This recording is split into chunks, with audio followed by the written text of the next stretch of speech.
देखो इसमें हम लोग को एटम मोल मोलिकुल ये सारा कुछ ही समझना है। एटम और मोलिकुल में फ़र्क पता है? एटम मॉलिक्यूल, हाँ सर, सब पता है। कौन बड़ा होता है, एटम की मोलिकुल?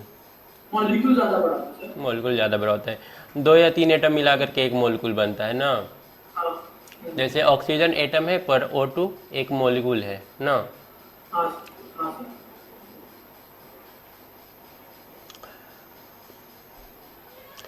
यहाँ पर देखो इंट्रोडक्शन में दिया है chemistry is a branch of science, ऐसे तो हमारे लिए इंपॉर्टेंट नहीं है। The basic unit of matter in any state is considered as molecule. Basic unit of matter, किसी भी मैटर का जो बेसिक यूनिट होता है उसको हम लोग मोलिकुल के नाम से जानते हैं। This is because molecule is the smallest particle of the matter which is independent existence. Molecule सबसे छोटा चीज़ हो गया जो कि इंडिपेंडेंट एग्जिस्ट करता है। ठीक है, यहाँ पर मोलिकुल मोलिकुल दिया है। ठीक है, ए प्योर सब्सटेंस, हालांकि मोलिकुल तो एटम से मिल करके बना हुआ होता है, लेकिन यहाँ पर लिखा है दिस इज बिकॉज, हालांकि यहाँ पर ऐड कर दिया है इंडिपेंडेंट एग्जिस्टेंस। तो इंडिपेंडेंट एग्जिस्टेंस की वजह से हम लोग बोल सकते हैं कि मोलिकुल हमारा सबसे स्मॉलेस्ट सब्सटेंस है। ए pure substance is one in is the one which is made up of molecule containing same kind of atom. देखो मोलिकुल किस चीज़ से बना होता है, सेम काइंड ऑफ एटम से बना होता है। तो हो गया ना मोलिकुल से छोटा atom. For example carbon dioxide gas is a pure substance. All the molecule of it are made of 2 oxygen atom and 1 carbon atom. अब CO2 जो मोलिकुल है वो किस चीज़ से बना हुआ है, 1 कार्बन एटम और 2 ऑक्सीजन एटम से। मोलिकुल में कंटेन सिमिलर एटम और डिसिमिलर एटम। मोलिकुल में सिमिलर और डिसिमिलर एटम प्रेजेंट हो सकते हैं। तो यहाँ पर डिफिनेशन है an element is a simple and pure form of matter which can not be decompose into shifter substance. Element क्या है? एलिमेंट हम लोग को ऐसे एलिमेंट कार्बन टोटल मिलाकर जो सबसे प्योर जो होता है, इसमें कुछ और मिक्स नहीं है। ठीक है, जैसे कार्बन बोल रहे हैं या फिर ऑक्सीजन बोल रहे हैं तो इसमें कुछ और मिक्स नहीं है, बस ये सिंपल इलेक्ट्रॉन प्रोटॉन और न्यूट्रॉन से बना हुआ चीज़ है।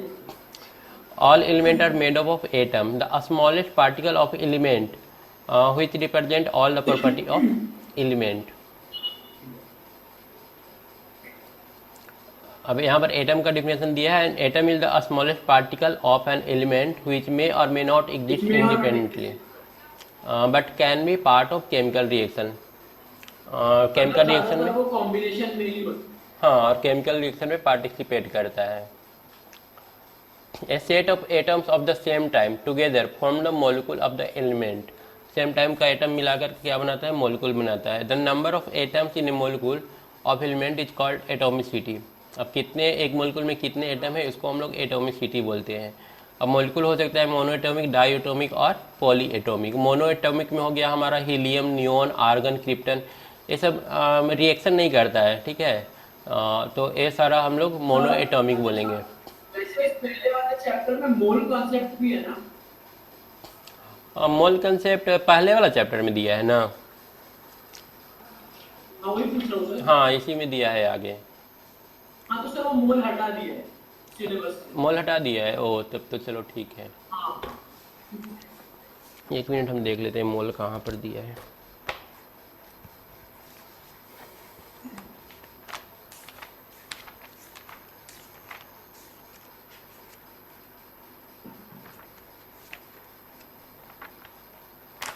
सिंबल दिया है, वैलेंसी दिया है, केमिकल फार्मूला दिया है, केमिकल इक्वेशन, मास। मोल तो है ही नहीं इसमें, तो फिर दूसरा चैप्टर में होगा।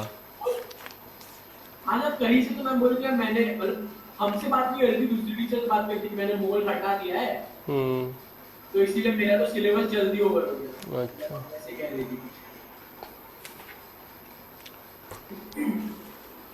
चलो उसके बाद डाई एटॉमिक में यहाँ पर थोड़ा सा ये रिएक्टिव होता है, तो 2 एटम मिल करके अपना कम्बिनेशन पूरा करता है। डाई एटॉमिक मोलिकुल हो गया। ट्राई एटॉमिक में ओजोन दिया हुआ है। और टेट्रा एटॉमिक में फास्फोरस, 4 फास्फोरस मिल करके बनता है।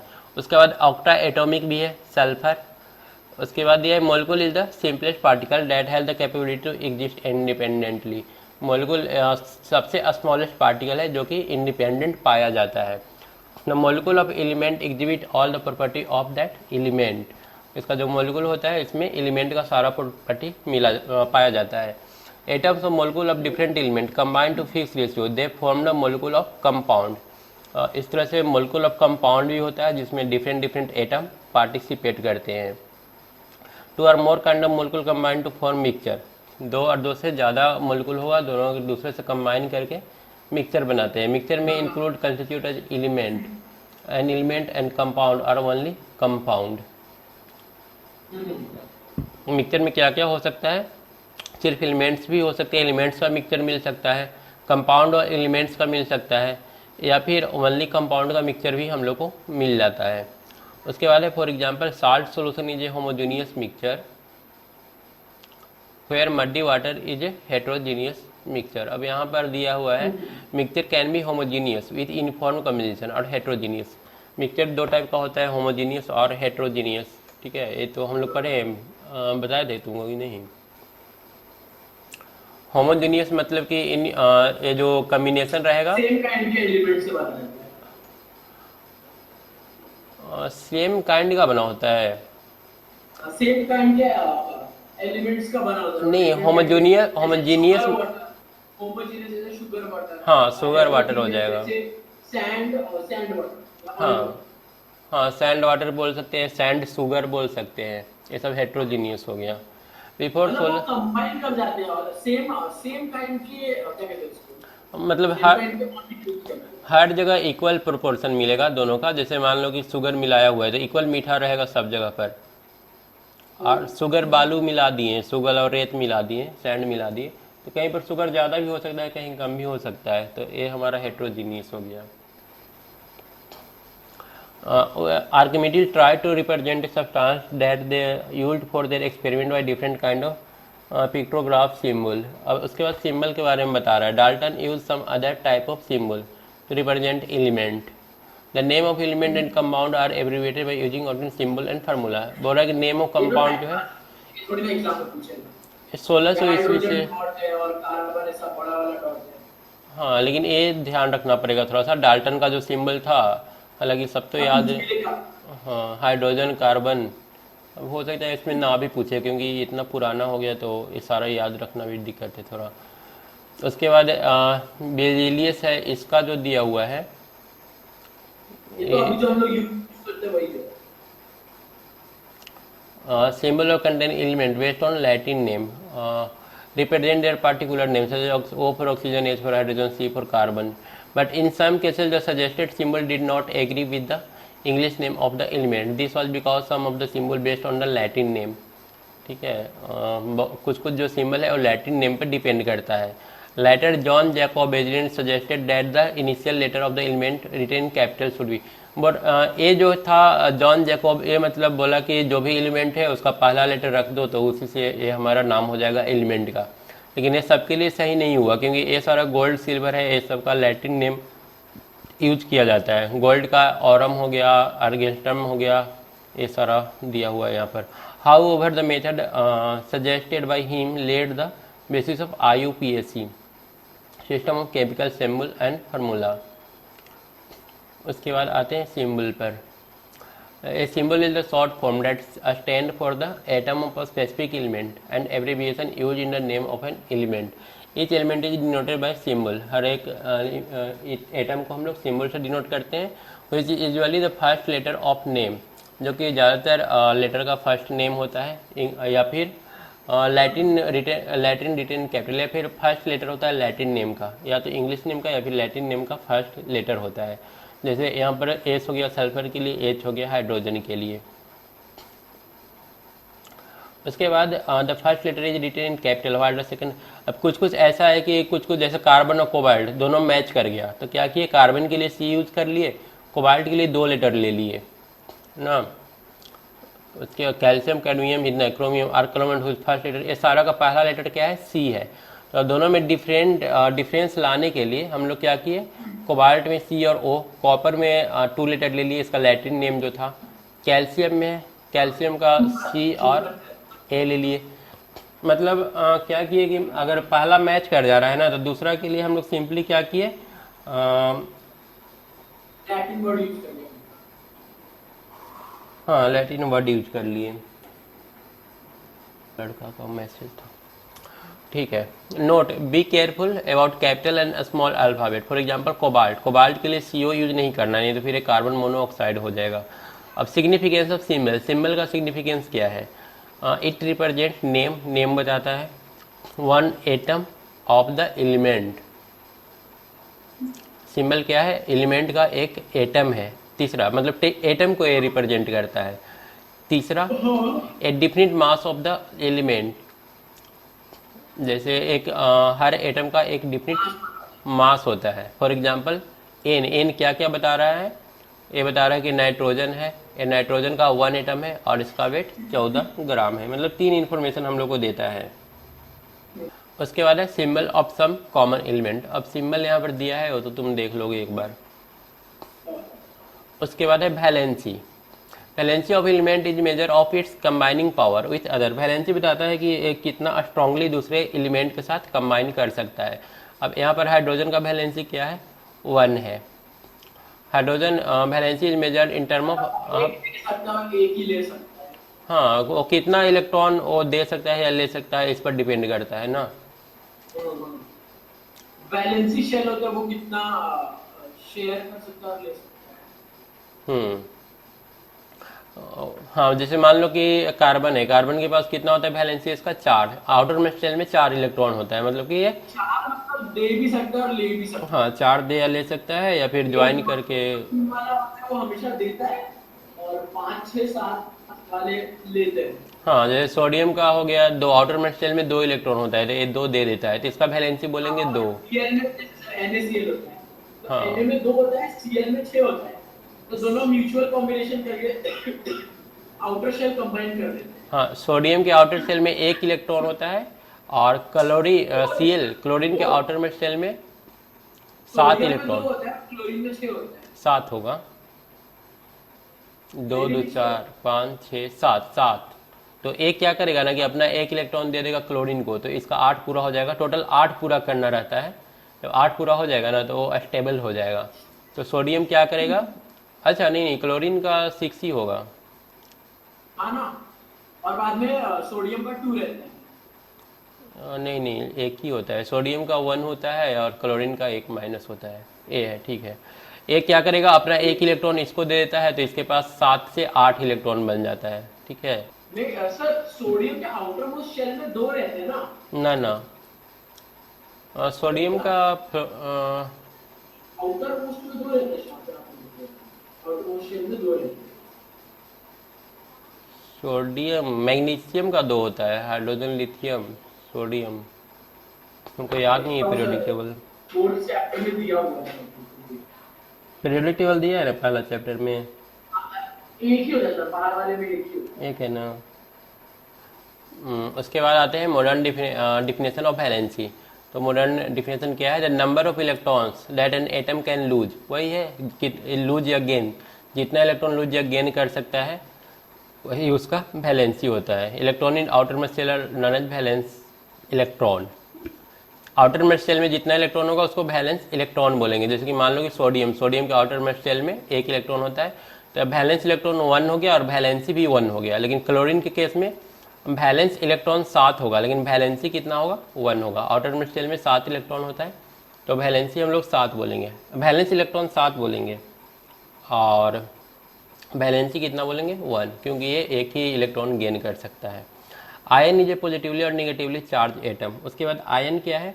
Which are form by loss और गेन इलेक्ट्रॉन। आयन क्या है? जैसे सोडियम मान लो है, सोडियम के टोटल इलेक्ट्रॉन 11 होता है, ठीक है, 2 8 1, इस तरह से इसका इलेक्ट्रॉन होता है। मतलब सबसे इनर मोस्ट शेल में 2 इलेक्ट्रॉन होगा, उसके बाद फिर से 8 इलेक्ट्रॉन होगा, और उसके बाद फिर से 1 इलेक्ट्रॉन होगा सबसे आउटर मोस्ट शेल में।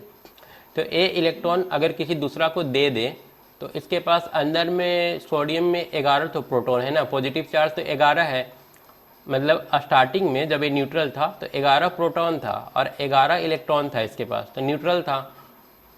अब क्या किया कि 1 इलेक्ट्रॉन दे दिया किसी और को, तो अब इसके पास 10 इलेक्ट्रॉन बच गया। 10 इलेक्ट्रॉन बच गया तो 11 में से 10 एक पॉजिटिव चार्ज आ गया इस पर, तो इसको हम लोग आयन बोलेंगे। इसको बोलेंगे Na+। Sodium ion. अगर इलेक्ट्रॉन देता है, पॉजिटिव है तो मतलब कैटायन। हाँ कटायन, अगर इलेक्ट्रॉन देता है तो उससे पॉजिटिव चार्ज बनेगा, और इलेक्ट्रॉन लेता है लेता है नेगेटिव हो जाएगा। निगेटिव हो जाएगा। जैसे क्लोरीन इलेक्ट्रॉन लेता है।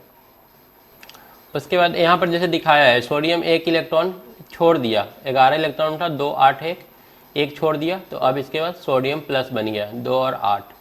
उसी तरह से मैग्नीशियम के आउटरमोस्ट शेल में 2 था, 2 इलेक्ट्रॉन छोड़ दिया, तो इस पर 2 चार्ज आ गया, तो डाइवैलेंट इसको बोलेंगे। इसको ट्राइवैलेंट बोलेंगे क्योंकि यहाँ पर 3 चार्ज आ गया, 3 इलेक्ट्रॉनों छोड़ दिया। देखो एलिमेंट विथ 1 2 और 3 इलेक्ट्रॉन आर मेटल। देखो लेफ्ट साइड में जो होता है ना, पीरियोडिक टेबल का जो लेफ्ट साइड होता है, पहला दूसरा और ये 13वां 12वां ग्रुप, 12वां या 11वां कुछ आएगा, तो ये सारा जो होता है वो मेटल होता है, और इधर राइट साइड में जो होता है वो नॉन मेटल होता है। तो यही बता रहा है कि अगर वैलेंसी 2 3 4 है, मतलब 1 2 3 है, वैलेंसी 1 2 3 है, या फिर आउटर मोस्ट शेल में 1 2 3 इलेक्ट्रॉन है, तो उसको हम लोग क्या बोलेंगे, मेटल बोलेंगे। अगर 3 से ज़्यादा हो गया, जैसे 4 5 हो गया, तो इसको सेमीकंडक्टर बोलते हैं, और अगर 6 7 है तो इसको फिर हम लोग नॉन मेटल बोलते हैं। अब यहाँ पर आगे क्लोरीन, देखो इसको आउटर मोस्ट शेल में 7 है, तो ये हमारा नॉन मेटल होगा, और इस पर माइनस चार्ज आएगा क्योंकि ये 1 इलेक्ट्रॉन गेन करेगा। ऑक्सीजन 2 इलेक्ट्रॉन गेन करेगा और नाइट्रोजन 3 इलेक्ट्रॉन गेन करेगा, तो इसको ट्राइवैलेंट हम लोग बोल सकते हैं, डाइवैलेंट ट्राइवैलेंट। अब यहाँ पर देखो आउटर मोस्ट शेल में 1 इलेक्ट्रॉन रहेगा तो वैलेंसी 1, 2 इलेक्ट्रॉन वैलेंसी 2, 3 वैलेंसी 3, 4 रहेगा तो वैलेंसी 4, लेकिन 5 इलेक्ट्रॉन हो गया तो फिर ये इलेक्ट्रॉन छोड़ेगा नहीं, इलेक्ट्रॉन गेन करेगा। कितना करेगा, 3 इलेक्ट्रॉन गेन, तो अब वैलेंसी 3, 6 रहने पर वैलेंसी 2। ये समझ में आ रहा है? स्टार्टिंग में जितना आउटर मोस्ट शेल में इलेक्ट्रॉन है उतना ही वैलेंसी हो जाता है, लेकिन बाद में उसमें से घटाना पड़ता है, 8 में से उसको घटा दो तो जितना आएगा उतना वैलेंसी होगा। Valency of an element of A radical is the number of hydrogen atom that can combine. Valency इस तरह से भी हम लोग डिफाइन कर सकते हैं, कितना नंबर ऑफ हाइड्रोजन एटम उसके साथ कंबाइन करेगा। जैसे क्लोरीन के साथ एक ही हाइड्रोजन एटम कंबाइन करता है, तो इसको बोलेंगे कि वैलेंसी 1 है। अब ऑक्सीजन के साथ 2 हाइड्रोजन एटम कंबाइन करता है तो बोलेंगे वैलेंसी 2 है। नाइट्रोजन का वैलेंसी उसी तरह से 3 है। उसके बाद वेरिएबल वैलेंसी, कुछ जो मेटल होते हैं ना वो वेरिएबल वैलेंसी शो करते हैं, वो कभी कभी कुछ ज़्यादा इलेक्ट्रॉन भी मतलब गेन कर लेता है, या फिर ज़्यादा एटम के साथ भी कंबाइन हो जाता है, तो उसके लिए उसको लिखने का कुछ तरीका होता है। जैसे कि यहाँ पर देखो, अगर इस टेबल में हम लोग देखेंगे ना, तो जब आयरन है, आयरन यहाँ पर 2 वैलेंसी शो कर रहा है, 2 और 3। अगर वैलेंसी 2 है, मतलब कि अगर तो इसको हम लोग OUS लास्ट में लगाएंगे, फेरस, ठीक है। और अगर 3 है तो ईक लगाएंगे, या फिर अगर इस तरह से नाम लिखना है तो 2 और 3 करके हम लोग बता देते हैं कि कितना वैलेंसी है। उसी तरह से क्यूपरस, OUS वाला जब भी रहेगा कम रहेगा और ईक वाला ज़्यादा रहेगा, तो ये ध्यान रखना।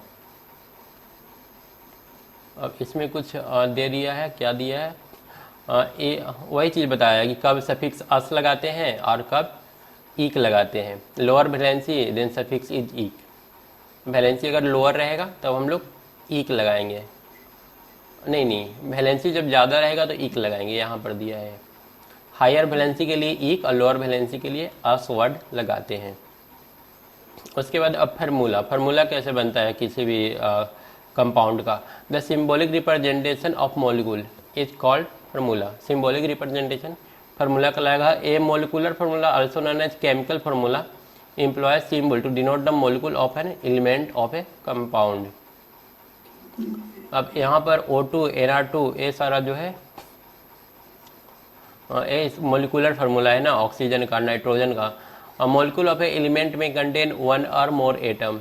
For example molecule of hydrogen oxygen, एक या एक से अधिक 1 या फिर 1 से अधिक एटम है इन लोगों के पास। In case of compound the molecule containing different atom united in certain fixed ratio. Compound में अब हम लोग जाते हैं, इंटर करते हैं, तो यहाँ पर NH4Cl दोनों एक रेशियो में, निश्चित रेशियो में मिला हुआ है। 4 गो अमोनिया एटम है तो 1 ठो NH4 मतलब 1 नाइट्रोजन है, 4 ठो हाइड्रोजन एटम है और 1 क्लोरीन है। इस रेशियो में मिलेगा तब जाकर के हमारा NH4Cl बनेगा। उसी तरह से Na2CO3 में 2 ठो सोडियम एटम है और CO3 का, एक कार्बन का है और 1 कार्बन एटम और 3 ठो क्या है, ऑक्सीजन है। तो ये मिलाकर के Na2CO3 बनता है। और यहाँ पर अब 2 मॉलिक्यूल लिया है, 2 मॉलिक्यूल लेंगे तो 2 मॉलिक्यूल 4 हाइड्रोजन एटम और 2 ऑक्सीजन एटम से बनेगा।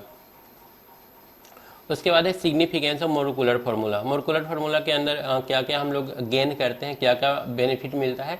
Both the molecular and molecular mass of the compound, compound का जो मोलिकुलर मास होगा वो हम लोग को मिल जाएगा। जैसे कि CO2 लो, मोलिकुलर फार्मूला और कार्बन डाइऑक्साइड इज CO2। उसके बाद है the respective number of different atom present in 1 molecule of compound. अब कौन सा एटम कितना प्रेजेंट है, जैसे CO2 बोलने से पता चल जा रहा है कि एक कार्बन एटम है और 2 ठो ऑक्सीजन एटम है।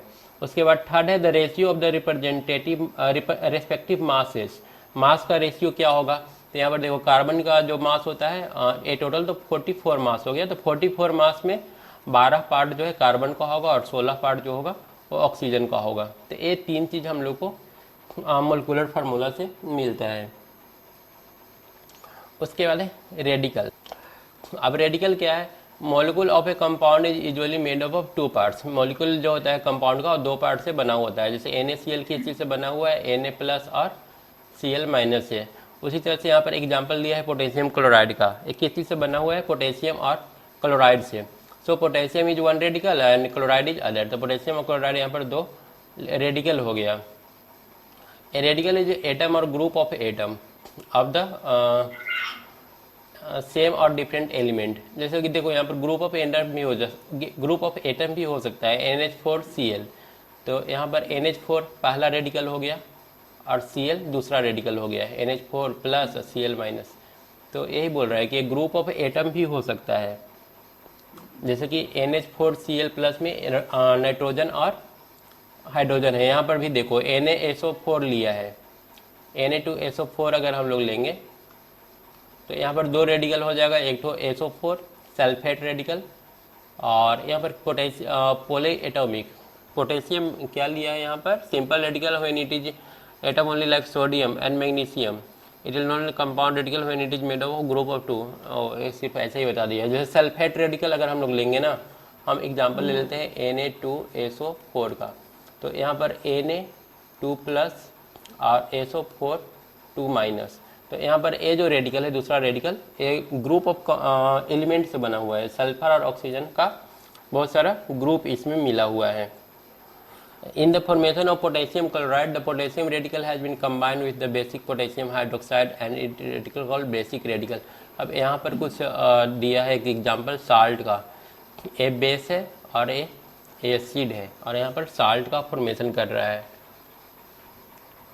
तो इसमें बता रहा है कि in the formation of potassium chloride, जब पोटेशियम क्लोराइड फॉर्म हो रहा है तो potassium radical has been combined. तो इसका जो पोटेशियम रेडिकल है वो कंबाइन किया है पोटेशियम हाइड्रोक्साइड के साथ। पोटेशियम हाइड्रोक्साइड क्या लिख रहा है, in the formation of potassium chloride the potassium radical has been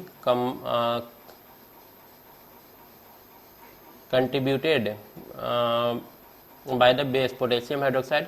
अब बोल रहा है कि यहाँ पर पोटेशियम क्लोराइड बना है ना, तो पोटेशियम कहाँ से आया है, ये पोटेशियम हाइड्रोक्साइड से आया है and therefore called basic radical, इसलिए हम इसको बेसिक रेडिकल बोलेंगे। While the chloride radical has been contributed by hydrochloric acid. और एक क्लोराइड जो रेडिकल आया है वो कहाँ से आया है, हाइड्रोक्लोरिक एसिड से आया है। तो हम लोग क्लोराइड रेडिकल को एसिडिक रेडिकल बोलेंगे। मतलब रेडिकल को हम लोग बेसिक और एसिडिक रेडिकल में डिवाइड कर सकते हैं। अगर रेडिकल बेस से आया है तो उसको बेसिक रेडिकल बोलेंगे और अगर एसिड से आया है तो उसको एसिडिक रेडिकल बोलेंगे, एसिड रेडिकल बोलेंगे। When a salt is dissolved in water, it splits into constituent radical. The basic radical are formed to carry positive charge and the term electropositive radical। अब यहाँ पर जो बेसिक रेडिकल होता है उस पर हमेशा पॉजिटिव चार्ज होता है जिसको हम लोग कटायन भी बोलते हैं, और अदर पार्ट जो होता है जो एसिडिक रेडिकल होता है उस पर निगेटिव चार्ज होता है जिसको हम लोग एनायन बोलते हैं। तो याद रखना निगेटिव और एनायन। उसके बाद है 10 in potassium chloride, potassium is the electropositive radical and chloride is the electronegative. ये ऊपर के केस में बोल रहा है, ठीक है। उसके बाद for example in the compound ammonium radical have their on combining power. Her radical का अपना एक कंबाइनिंग पावर होता है। जैसे कि अगर हम लोग अमोनियम कार्बोनेट ले लें तो अमोनियम कार्बोनेट में अमोनियम का कितना है NH4 plus is a basic radical, क्योंकि पॉजिटिव चार्ज है तो ऑब्वियसली बेसिक रेडिकल होगा विथ कंबाइनिंग पावर 1। यहाँ पर एक पॉजिटिव चार्ज है तो इसका कंबाइनिंग पावर 1 होगा। और कार्बोनेट का कंबाइनिंग पावर कितना है 2, क्योंकि यहाँ पर 2 निगेटिव चार्ज है।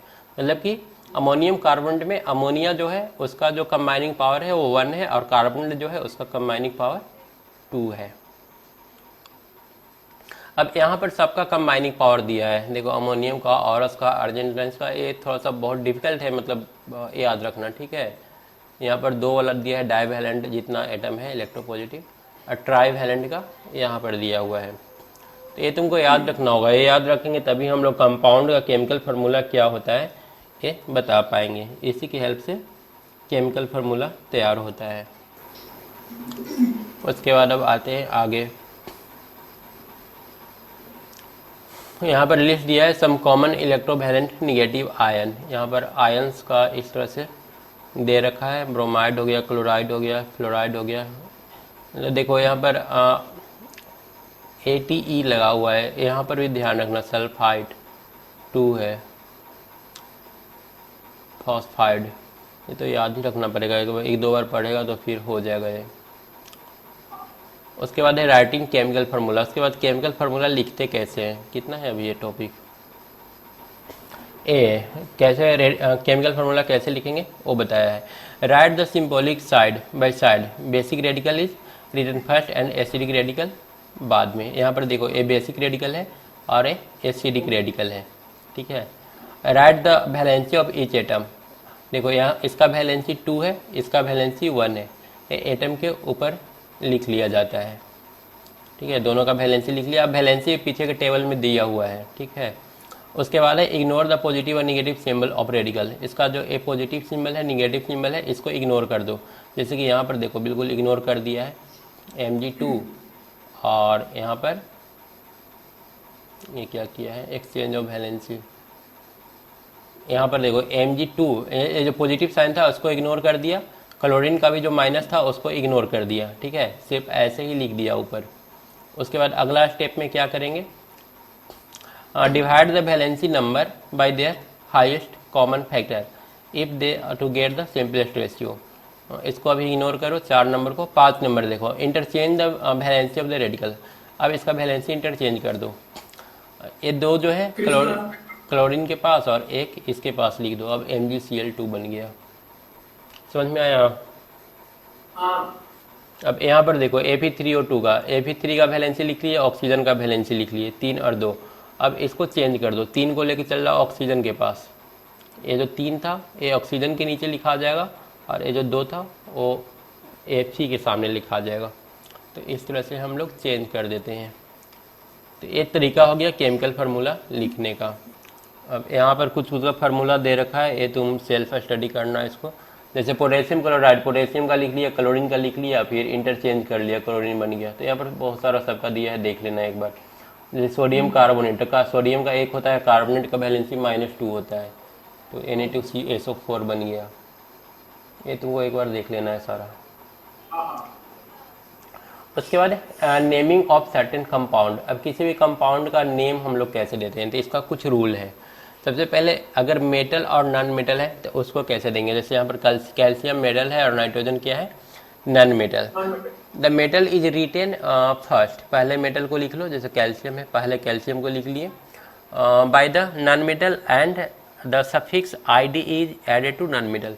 और नाइट्रोजन है, नाइट्रोजन में IDE जोड़ दो, तो ये नाइट्राइड बन गया। ये हो गया अगर एक मेटल और एक नॉन मेटल है तब। अगर दोनों का दोनों नॉन मेटल रहा तब क्या करेंगे, परफिक्स ट्री जोड़ेंगे। जैसे कि यहाँ पर पहले तो जो फास्फोरस है उसको वैसे ही लिख लो। क्लोरीन में ट्री यहाँ पर जोड़ दिए, ट्री, या फिर टेट्रा। अगर 4 रहेगा तो टेट्रा, 3 रहेगा तो ट्री जोड़ेंगे, 5 रहेगा तो पेंटा जोड़ेंगे, ठीक है। Added l the case be, example PCl3 is phosphorus trichloride, और लास्ट में IDE लगा देना है। तो ये आ गया potassium pentachloride, phosphorus pentachloride. P से फास्फोरस होता है, फास्फोरस पेंटाक्लोराइड। अगर दो एलिमेंट और एक ऑक्सीजन है तो उसको कैसे नाम देंगे, जैसे NaClO, परफिक्स हाइपो, इसमें परफिक्स एक तो हाइपो लगा देना है, सोडियम तो जैसे वैसे लिख देंगे, ठीक है। और यहाँ पर क्लोराइड। अगर दो से कम रहा तो, और अगर दो से ज़्यादा रहा तो हम लोग क्या लगाएंगे, ITE लगाएंगे सफिक्स में, जैसे sodium chloride. The prefix hypo is used if the number of oxygen atom is less than 2। देख रहे हो ना, यहाँ पर लेस देन 2 रहेगा तो हाइपो लगाना है, अगर 2 से ज़्यादा रहेगा द सफिक्स ITE, 2 या 2 से ज़्यादा रहने पर ITE जोड़ना है, ज़्यादा रहने पर नहीं, सिर्फ 2 रहने पर, 2 रहेगा तो ITE जोड़ेंगे, और 3 रहेगा तो ATE जोड़ेंगे। जैसे एक क्लोरेट हो गया, एक में सोडियम हाइपोक्लोराइड क्योंकि एक ऑक्सीजन है, 2 ऑक्सीजन है तो सोडियम क्लोराइड, और 3 है तो सोडियम क्लोरेट। इस तरह से 4 है तो 4 के लिए क्या जोड़ना पड़ेगा, पर जोड़ना पड़ेगा, सोडियम पर क्लोरेट। उसके बाद नेमिंग ऑफ एसिड, इसमें क्या करते हैं, हाइड्रो और सफिक्स इक्स लगाते हैं। जैसे यहाँ पर हाइड्रो और सफिक्स इक लगा दो तो हाइड्रोक्लोरिक, हाइड्रोफ्लोरिक, इस तरह से। उसके बाद है name of acid containing radical और पॉलीएटॉमिक ग्रुप। अब यहाँ पर पॉलीएटॉमिक ग्रुप का रेडिकल है जैसे SO4, तो इसमें क्या करना है, basis of second element present in the molecule and prefix hydro is not use. यहाँ पर हम लोग परफिक्स हाइड्रो जो है वो यूज नहीं करते हैं। जैसे यहाँ पर सल्फ्यूरिक एसिड हो गया, बस यहाँ से हाइड्रो हम लोग हटा लिए। ये नाइट्रिक एसिड हो गया। उसके बाद है ट्रिवियल नेम, कुछ कुछ का ट्रिवियल नेम होता है। There are certain compound with name that do not follow any systematic rule, such name are called trivial. इन लोगों का कोई रूल नहीं होता है।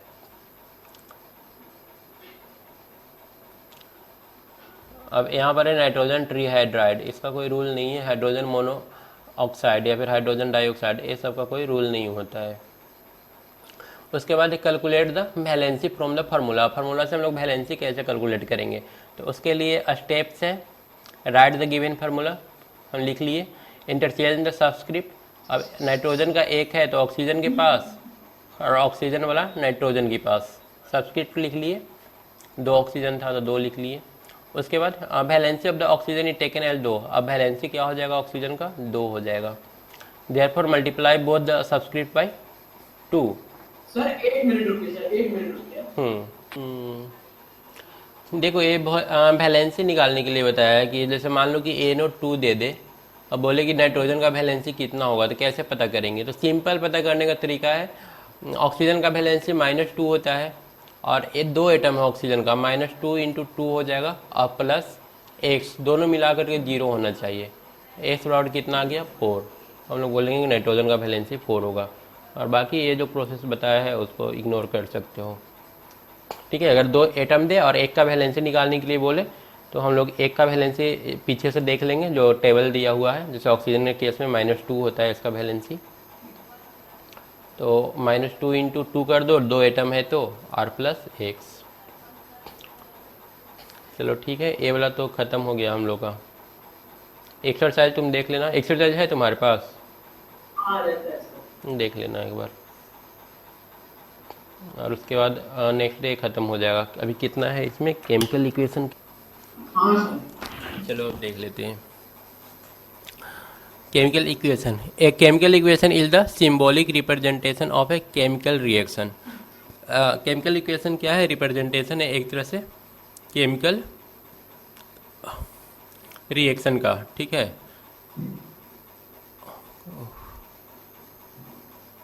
Using the symbol and formula of the substance, for example burning of coal in air is a chemical reaction. Burning of coal क्या है, एक केमिकल रिएक्शन है, which new substance carbon dioxide is formed, ठीक है। Chemical equation बोलते किसको है, ये बता रहा है। It is only the symbolic representation of a chemical reaction using symbol and formula, ठीक है। The reaction can be represented either word equation और ए केमिकल इक्वेशन। देखो दो तरह से हम लोग केमिकल इक्वेशन को दिखा सकते हैं, एक वर्ड लिख करके कि कार्बन ऑक्सीजन रिएक्ट करके कार्बन डाइऑक्साइड बना लिया, या फिर एक सिम्बॉलिक रिप्रेजेंटेशन दे करके। A step involve in writing chemical equation. अब लिखते समय कौन कौन सा स्टेप हम लोग फॉलो करते हैं। पहला step, right the symbol of the formula of the reactant on the left side. जो रिएक्टेंट है उसको लेफ्ट साइड में लिख दो और बीच में एक प्लस का साइन दे दो। Right the symbol of the formula of the product on the right side. जो प्रोडक्ट आया उसको राइट साइड में लिखो, कुछ और है तो प्लस करके उसको भी लिख दो। उसके बाद put the sign of arrow in the between. बीच में हम लोग एक एरो साइन दे देते हैं जैसे कि यहाँ पर दिया हुआ है। उसके बाद represent the reactant and product in their molecular form. सबको एक मोलिकुलर फॉर्म में दिखाते हैं। Forms as usually neither stable not capable of separate existence. एक क्या बोल रहा है, एक बार फिर से इसको पढ़ते हैं। Represent the reactants and the products in their molecular form. Reactants और प्रोडक्ट जो होता है इसको इनके मोलिकुलर फॉर्म में दिखाते हैं। Because the atomic forms are usually neither stable. ये हम लोग एटॉमिक फॉर्म में नहीं दिखाते हैं क्योंकि इसका जो एटम होता है वो स्टेबल नहीं होता है, इसलिए जब भी दिखाते हैं इसको मोलिकुलर फॉर्म में दिखाते हैं, ठीक है। यहाँ पर सोडियम एटम है लेकिन H2 एक मॉलिक्यूल दिखाया गया है, तो एक्चुअली सोडियम मॉलिक्यूल भी वो अकेला ही होता है। तो हम लोग एटम या मॉलिक्यूल बोलेंगे सोडियम के लिए तो सेम ही है। तो हम लोग कह सकते हैं कि सारा मॉलिक्यूल ही सिर्फ यहाँ पर हम लोग दिखा रहे हैं। यहाँ पर बता रहा है कि सोडियम रिएक्ट कर रहा है H2 से और NaOH प्लस H2 बनाता है। यहाँ पर देखो सारा स्टेप फॉलो किया गया है, ठीक है। बीच में रिएक्टेंट्स को लेफ्ट साइड में लिखा है, प्रोडक्ट को राइट साइड में लिखा है, बीच में प्लस का साइन दिया है, फिर एरो का साइन दिया है। तो वो सारा जो स्टेप था वो यहाँ पर फॉलो किया गया है। अब ऊपर में कुछ यहाँ पर दिया हुआ है, ये हमारा इसको रिएक्टेंट बोलेंगे। राइट साइड में जो लिखा रहता है उसको हम लोग प्रोडक्ट बोलते हैं। अब है केमिकल रिएक्शंस में involve one reactant and two and more product. अब यहाँ पर देखो एक रिएक्टेंट है, प्रोडक्ट दो या फिर दो से ज़्यादा है। फिर दो रिएक्टेंट वन प्रोडक्ट भी दिखा सकते हैं। यहाँ पर रिएक्टेंट कितना है, दो ठो, प्रोडक्ट वन है। फिर टू रिएक्टेंट टू प्रोडक्ट भी दिखा सकते हैं। यहाँ पर दो रिएक्टेंट है और दो ठो प्रोडक्ट है। टू रिएक्टेंट और थ्री प्रोडक्ट भी हो सकता है। तो यहाँ पर देख रहे हैं कि रिएक्टेंट दो ठो है, प्रोडक्ट तीन है या फिर चार भी प्रोडक्ट है। तो इस तरह से दिखाने का तरीका होता है केमिकल इक्वेशंस को। उसके बाद है बैलेंस इक्वेशन। बैलेंस कैसे करते हैं, तो बैलेंस करने के लिए हम लोग को एटम जो मोलिकुल जो है दोनों तरफ सेम होना चाहिए, एटम जो है वो सेम होना चाहिए। इन द क्या लिखा हुआ है, in the equation, in an equation, it is an equation in which, definition बता रहा है, in which the total number of atoms of each element in reactant on the left side of the equation is the same as the number of atom in the product. मतलब जितना इधर atoms है उतना ही atom इधर भी होना चाहिए, तो इसको बैलेंस्ड बोलते हैं, ठीक है। जैसे यहाँ पर भी दिखाया है पोटेशियम का एक नाइट्रोजन का एक, तो नाइट्रोजन का एक, ऑक्सीजन तीन, तो यहाँ पर ऑक्सीजन चार हो गया। तो ये बैलेंस नहीं है, बैलेंस यहाँ पर है। ओह,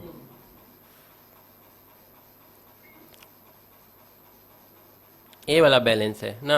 यहाँ पर पोटेशियम दो, दो पोटेशियम, ऑक्सीजन दो दूनी चार और दो छः ऑक्सीजन, इधर भी छः ऑक्सीजन।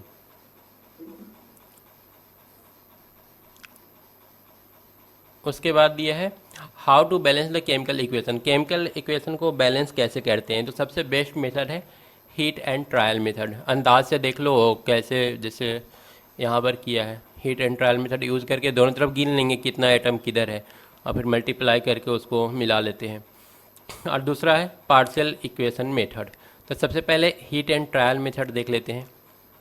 तो इसका तरीका क्या है, count the number of times an element occur in each side. दोनों तरफ गिन लो कि कितना एटम है। दूसरा एलिमेंट, उसके बाद क्या करते हैं, element with the least frequency of occurrence balance first. जो सबसे कम बार आया है उसको सबसे पहले बैलेंस करो। जैसे कि यहाँ पर ऊपर वाला इक्वेशन में देखेंगे तो यहाँ पर k प्लस NO2 था ना, तो यहाँ पर सबसे पहले k देख रहे हैं एक एक बार है, तो k को बैलेंस कर लिए, चलो बैलेंस हो गया। उसके बाद नाइट्रोजन भी एक है, नाइट्रोजन को बैलेंस कर लिए, चलो हो गया। ऑक्सीजन यहाँ पर तीन है और इधर चार है, तो हम लोग ऑक्सीजन को बैलेंस करने की सोचेंगे। यहाँ पर हम 2 से मल्टीप्लाई कर दिए तो 6 ऑक्सीजन हो गया, यहाँ भी 2 से मल्टीप्लाई कर दो तो 2 दूनी 4 और 2 6 ऑक्सीजन हो गया। चलो ये बैलेंस हो गया। तो इस तरह से हम लोग heat and trial method use करते हैं। अब उसका एक पेज और है, रुक जाओ लेना पड़ेगा। सर आपने स्क्रीन शेयर कर रखा है क्या? ओह शेयर नहीं हो रहा है, और नहीं हो रहा है सर, कहाँ हो रहा है? 1 मिनट हम देख लेते हैं। पहले से क्यों हो रहा है? बोला आज आपने नहीं किया है। ओह तो तुम बताता ना। मेरे को तो लगा नहीं किया है आपने, मेरे पास बुक भी है ना। अच्छा बुक से देख रहे हो, चलो ठीक है।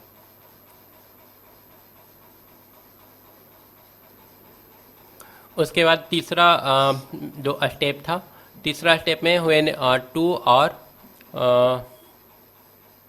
when two or more element have the same frequency the metallic element is balanced first। अगर सेम फ्रीक्वेंसी मिल रहा है, सेम नंबर ऑफ एटम, तो पहले मेटल वाला को बैलेंस करो। अब यहाँ पर एक एग्जांपल दिया है, देखो कॉपर पहले 1 एटम था, 1 एटम था, चलो बैलेंस है। हाइड्रोजन 2 एटम 2 एटम, चलो बैलेंस।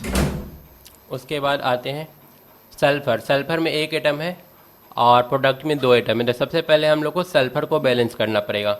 तो सल्फर को बैलेंस करने के लिए सबसे पहले यहाँ पर लिखा है copper and hydrogen are equal, ठीक है। तो सल्फर एटम को बैलेंस करना है, उसके लिए हम लोग H2SO4 में 2 से मल्टीप्लाई कर दिए, यहाँ पर ये 2 से मल्टीप्लाई हो गया। तो जब इसको 2 से मल्टीप्लाई किए तो यहाँ पर सल्फर अब लेफ्ट साइड में तो 2 सल्फर हो गया है, इधर भी 2 करना पड़ेगा, ठीक है। तो यहाँ पर क्या किया है, to equalize hydrogen atom multiply H2O/2। अब इसको जब 2 से मल्टीप्लाई किए तो अब हाइड्रोजन एटम इधर 4 हो गया, ठीक है। तो इधर भी 4 करना पड़ेगा, तो हाइड्रोजन एटम को 2 से मल्टीप्लाई कर दो, जो कि यहाँ पर कर दिया। उसके बाद ऑक्सीजन एटम हो गया 8 गो, तो ऑक्सीजन भी मल्टीप्लाई करना पड़ेगा, 4 और 4 8, 2 SO2 कर दिए तो ऑक्सीजन बैलेंस हो गया।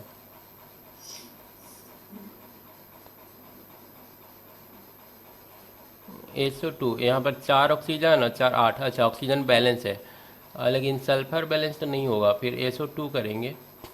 सल्फर यहाँ बैलेंस है, यहाँ पर 2 सल्फर है, यहाँ पर 2 सल्फर है, हाँ ठीक है, इसको लिखने की ज़रूरत नहीं है बीच वाला। इस तरह से हीट एंड ट्रायल मेथड हो गया। उसके बाद एक और एग्जांपल दिया है, इसको तुम खुद से ट्राई करके देखना, इसमें भी वैसे ही काउंट कर लेना। ऑक्सीजन देखो यहाँ पर 3 है, तो आता इधर है, बैलेंसिंग आती है। आता है ना, तो फिर तो दिक्कत नहीं है। 7th में था, 8th में था। ये पूरा पेज वही एग्जांपल दे करके रखा है, तो एग्जांपल तुम देख लेना। ये हो गया पूरा हीट एंड ट्रायल मेथड। अब दूसरा मेथड है balancing by partial equation method. Partial equation method से हम लोग कैसे बैलेंस करते हैं। Balancing can be done more easily by supposing a complex reaction to take place in a step. अगर रिएक्शन कम्प्लेक्स है तो हम लोग इसके मदद से उसको सॉल्व कर सकते हैं। Write the equation of this individual step and then add the equation. इसका इंडिविजुअल जो स्टेप है लिख लो, उसके बाद इक्वेशन को ऐड कर लो। This method is known as balancing a partial equation method. इसको हम लोग पार्शियल इक्वेशन बैलेंसिंग मेथड के नाम से जानते हैं। अब यहाँ पर एग्जांपल दिया है, liberation of iodine from potassium iodide bye reacting it hydrogen peroxide. Direct हम लोग देखते हैं, ये रिएक्शन है, ठीक है। अब इसको हम लोग को बैलेंस करना है। ये डिकम्पोज होकर के H2O और O देता है। Peroxide is suppose to be complemented in the following 2 step. अब यहाँ पर तो ये तो बैलेंस है, यहाँ पर nascent oxygen so produce oxidize potassium iodide. Liberation of iodine from potassium iodide. ये इक्वेशन, मेन इक्वेशन कहाँ पर है, ये देखो मेन इक्वेशन यहाँ पर है, ये वाला।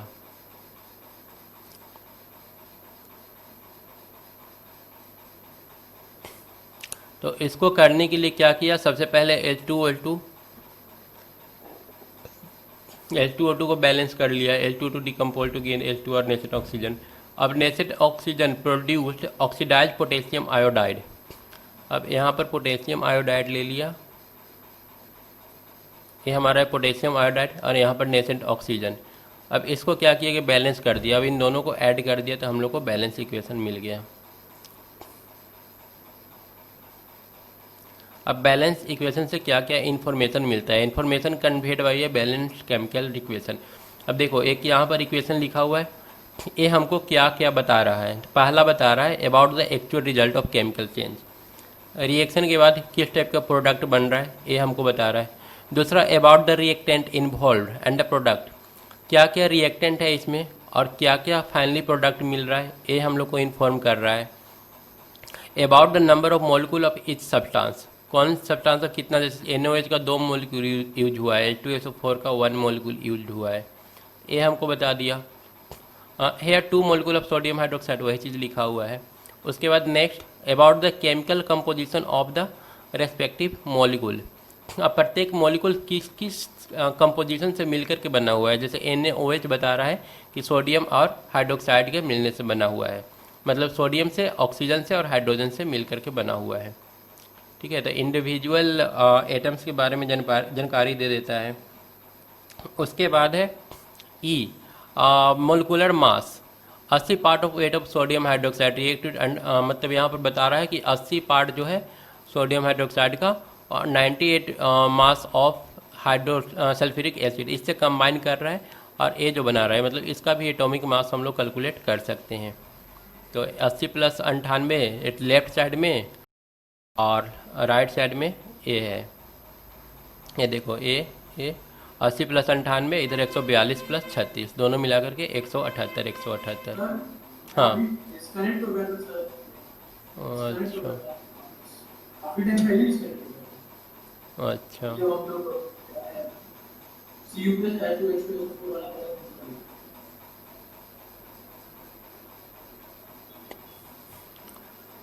कहाँ तक किया था? वही सर जो अभी बैलेंस कर रहे थे हम लोग, Cu + 2H2SO4 वाला। ए वाला बिल्कुल नहीं देखा। और जानना था चलो यहाँ पर डिस्कनेक्ट हो गया था पहले से। ओ,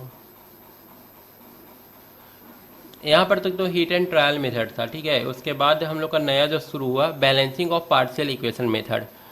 पार्शियल इक्वेशन मेथड में क्या करते हैं कि हमारा जो मेन इक्वेशन होता है ना, उसको छोटा छोटा पार्ट में, 2 पार्ट में डिवाइड कर देते हैं और उसके बाद बैलेंस करते हैं। जैसे कि H2O2 और Ki से मिल करके ये बना था, तो हम सबसे पहले H2O2 को लिख लिए ब्रेक करके, ये H2O बनाता है और नेसेंट ऑक्सीजन बनाता है। अब हम लोग को Ki और इसको रिएक्शन करवा दिए, ठीक है, Ki प्लस इधर जो लेफ्ट साइड में मिला था O, तो फाइनली हम लोग को A मिला। अब इन दोनों को हम लोग फाइनली ऐड कर लिए, तो इस तरह से हम लोग को एक केमिकल इक्वेशन मिल गया, ठीक है। लेकिन इसमें प्रॉब्लम यह है कि नॉलेज होना चाहिए। जैसे अब H2O2 है तो ये पता होगा तब तो कि H2O2 ब्रेक होने के बाद H2 और O बनाता है, तो ये थोड़ा सा डिफिकल्ट होगा यहाँ पर। उसके बाद ये बता रहा है कि क्या क्या इन्फॉर्मेशन मिलता है केमिकल इक्वेशन से। तो ये बता रहा है कि पहला जो इन्फॉर्मेशन मिलता है वो ये मिलता है कि केमिकल रिएक्शन के बाद फाइनली बन क्या रहा है, ठीक है। उसके बाद ये बताता है, दूसरा में ये बोल रहा है कि बताता है कि रिएक्टेंट क्या है और प्रोडक्ट क्या है, ये केमिकल इक्वेशन बता देता है। फिर किस मॉलिक्यूल कौन सा तुम्हारा केमिकल का कितना मॉलिक्यूल यूज हुआ है वो बताता है। जैसे यहाँ पर NaOH का 2 मॉलिक्यूल यूज हुआ है, H2SO4 का 1 मॉलिक्यूल यूज हुआ है, तो कितना मॉलिक्यूल यूज हो रहा है ये बता देता है। चौथा ये बताता है कि प्रत्येक मॉलिक्यूल किस किस एटम से बना हुआ है। जैसे सोडियम हाइड्रोक्साइड तुम्हारा सोडियम, ऑक्सीजन और हाइड्रोजन से बना हुआ है, ठीक है। तो ये भी बताता है कि किस किस एटम से हर मॉलिक्यूल बना हुआ है। चौथा ये बताता है कि सबका मॉलिक्यूलर मास कितना है, किस रेशियो में ये सब रिएक्ट किया है। जैसे यहाँ पर देखो सोडियम हाइड्रोक्साइड का इतना मास, H2SO4 का इतना, 80 और 98 कंबाइन करके 142 + 36 बनाया है। तो ये मोलिकुलर मास के बारे में भी बता देता है। साथ में ये भी बताता है कि हमारा जो मास है वो कंजर्व रहता है। अब वैसा ही एक और एग्जांपल लिया है यहाँ पर 173, इधर भी ऐड करेंगे तो 173 ही मिलेगा। तो मास हमारा जो है वो कंजर्व रहता है, यही बता रहा है। उसके बाद है limitation of chemical equation. Chemical equation का लिमिटेशन क्या क्या है, तो यहाँ पर पहला है physical state of reactant and product. मतलब ये नहीं पता चलता है कि हमारा जो रिएक्टेंट है और जो प्रोडक्ट है वो लिक्विड अवस्था में है कि सॉलिड है कि गैस है। दूसरा बता रहा है the time taken for the completion of reaction, reaction complete होने में कितना टाइम लगा, ये चीज़ भी पता नहीं चलता है। Whether heat is given out और एब्जॉर्ब, हीट के बारे में पता नहीं चलता है कि वो हीट लिया है कि हीट दिया है। उसके बाद concentration of reactant and product, concentration कितना है रिएक्टेंट और प्रोडक्ट का, कितना उसका मात्रा मिला हुआ है, कंसनट्रेशन भी हम लोग को पता नहीं चल पाता है। रेट ऑफ रिएक्शन पता नहीं चलता है किस रेट से रिएक्शन हो रहा है। रिएक्शन रिवर्जिबल है कि इरिवर्जिबल, ये भी पता नहीं चलता है। रिएक्शन कंप्लीट हो गया कि अभी हो रहा है, ये भी पता नहीं चलता है। तो ये सारा कुछ लिमिटेशन है जिसमें से कम 4-5 तुमको याद करके रखना होगा। उसके बाद है केमिकल रिएक्शन को मोर इंफॉर्मेटिव बना सकते हैं, ये सारा जो डिसएडवांटेज है उसको हम लोग दूर कर सकते हैं। दूर करने के लिए हम लोग इन्फॉर्मेशन रिगार्डिंग टेम्परेचर प्रेशर से रिलेटेड इन्फॉर्मेशन थोड़ा दे दो। जैसे कि यहाँ पर दिया हुआ है प्रेशर दे दिया है 200 से इतना एटीएम 450 डिग्री सेंटीग्रेड। उसके बाद है रिवर्सिबल है कि इरिवर्सिबल, ये पता करने के लिए तुम यहाँ पर एरो दे दो तो ये भी पता चल जाएगा। उसके बाद रिएक्शन करने के दौरान हीट निकला है, गर्म करना पड़ा है कि नहीं गर्म करना पड़ा है, उसके लिए इस टाइप का एक सिंबल दे दो तो ये पता चल जाएगा कि हीट इसमें लगा है कि नहीं लगा है। उसके बाद अवस्था स्टेट पता करने के लिए यहाँ पर बगल में लिख दो कि हमारा एक सॉलिड है, दूसरा एक्वस सॉल्यूशन है, लिक्विड है। ठीक है, इस तरह से लिख कर करके हम लोग वो जो खामियां हैं उसको दूर कर सकते हैं। यहाँ पर जैसे कि यहाँ पर गैस फॉर्म में था तो एक गैस लिख दिया सॉलिड और गैस, साथ में हीट निकल रहा है कि हीट एब्जॉर्ब हो रहा है ये भी दिखा दिया। उसके बाद है कंसंट्रेशन भी चाहे तो यहाँ पर हम लोग लिख दिए। यहाँ पर देखो डिल्यूट सॉल्यूशन है, कंसंट्रेटेड होता है एक तो डिल्यूट होता है ना, तो यहाँ पर डिल्यूट लिख करके ये भी बता दिए। यहाँ पर देखो कंसंट्रेटेड लिख दिया, मतलब काफ़ी ज़्यादा हाई कंसंट्रेशन लिया गया है H2SO4 का। तो ये सारा रहता नहीं है पर हम लोग दे करके उसको ज़्यादा इन्फॉर्मेटिव बना सकते हैं। उसके अलावा any reaction in which participate form हुआ है कि नहीं हुआ है, यहाँ पर वो भी दिखा सकते हैं। देखो यहाँ पर इस एरो साइन से दिखाएंगे, डाउनवर्ड एरो, पीपीटी भी लिखने से हो जाता है। यहाँ पर एरो दे दिया है जो ये तो हो गया। उसके बाद है relative atomic mass. Relative atomic mass क्या होता है? तो रिलेटिव एटॉमिक मास और atomic weight of an element is the number of time one atom of element is heavier. देखो सबसे पहले तो कार्बन ले लो, कार्बन का उसका C12 जो होता है इसका मास ले लो, इसका मास का इसके मास में 12 से डिवाइड कर दो, C12 के जो मास होगा उसको 12 से डिवाइड कर दो। उसके बाद देखो कि इसके मुकाबले कै गुना ज़्यादा है, वही उसका रिलेटिव एटॉमिक मास होता है। ठीक है, किसी भी एटम का। तो प्रोसेस क्या है, कार्बन का हम C12 का मास ले लेंगे, उसको 12 से डिवाइड कर देंगे। डिवाइड करने के बाद जो आएगा नंबर मान लो 1 आएगा। अब हाइड्रोजन का हमको एटॉमिक मास पता करना है, मतलब रिलेटिव एटॉमिक मास। तो देख लेंगे कि 1 के मुकाबले कितना है, जैसा वो 4 आ गया हाइड्रोजन का, तो हम लोग बोलेंगे कि उसका रिलेटिव एटॉमिक मास कितना है, 4 है। मतलब ये जो हम लोग पता करते हैं C12 के वेट को देख करके पता करते हैं। और इसका जो ऐसा यूनिट होगा वो AMU होगा। जैसे C12 का जो मास होता है ना, C12 का जो मास होता है 12 यूनिट होता है, तो 12 यूनिट में 12 से डिवाइड करेंगे तो 1 यूनिट। अब हाइड्रोजन का एटम का वेट 1 होता है, तो 1 इसके कंपेयर में इक्वल हो गया, तो इसको हम लोग बोलेंगे 1 AMU। उसी तरह से ऑक्सीजन का लेंगे तो 16 हो जाएगा, हीलियम का लेंगे 4 हो जाएगा। इस तरह से हम लोग रिलेटिव एटॉमिक मास, तो मेन तुमको ये डिफिनेशन याद रखना है और ये वाला फार्मूला याद रखना है।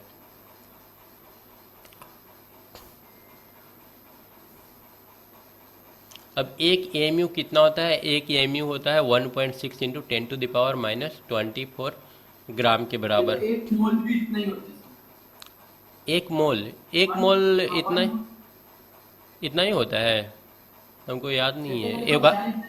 एवोगाड्रो नंबर के बराबर होता है ना, एवोगाड्रो नंबर कितना होता है वो तो हमको याद नहीं है।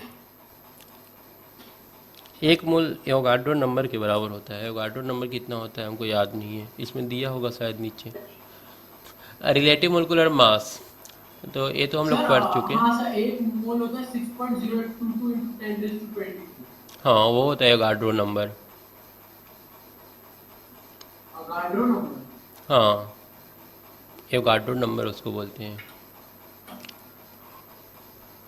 अब इसके बाद कुछ एटॉमिक रिलेटिव मोलिकुलर मास निकालने के लिए बताया है। तो ये तो हम लोग अब आसानी से निकाल सकते हैं। जैसे यहाँ पर एग्जांपल दिया है, calculate the relative molecular mass of the following, cane sugar का। तो C12 का निकालना अब इजी है। कार्बन का यहाँ पर दे ही देगा, कॉपर का दे दिया है इतना, सल्फर का इतना, ये सारा दे दिया है। अब देखो C12 है तो कार्बन के लिए निकालने आता है ये वाला। हेलो, हाँ सर। बोल रहे एटॉमिक रिलेटिव मोलिकुलर मास निकालने आता है। नहीं सर, कैसे निकालते हैं? इसमें देखो सबका इंडिविजुअल मास दिया हुआ रहेगा। जैसे कि यहाँ पर देखो ये दे दिया है ना, कॉपर, सल्फर, ऑक्सीजन, नाइट्रोजन, ये सबका दे दिया है। अब ये निकालना बहुत सिंपल है। अब निकालना है हमको C12H22O11 का। तो देखो 12 एटम कार्बन का, नंबर ऑफ एटम लिख लिए, और उसके बाद एटॉमिक मास कार्बन का देखो 12, तो इसमें 12 से मल्टीप्लाई कर दिए। उसके बाद हाइड्रोजन का एटॉमिक नंबर 22, तो 22 ले लिए, और इसका मास 1 होता है हाइड्रोजन का, तो 1 से मल्टीप्लाई कर दिए। इसी तरह से ऑक्सीजन का 11 एटम है और एटॉमिक मास 16 है, तो 16 से मल्टीप्लाई कर दो, सारा ऐड कर दो, जो आएगा वो आंसर हो जाएगा। CuSO4 इंटू 5H2 है, तो इसमें 5H2O का A हो गया और CuSO4 का A वाला हो गया। तो ये निकालना बहुत सिंपल है। यहाँ पर देखो निकाला है NH2CONH2 का, तो फिर से वही करेंगे हम लोग।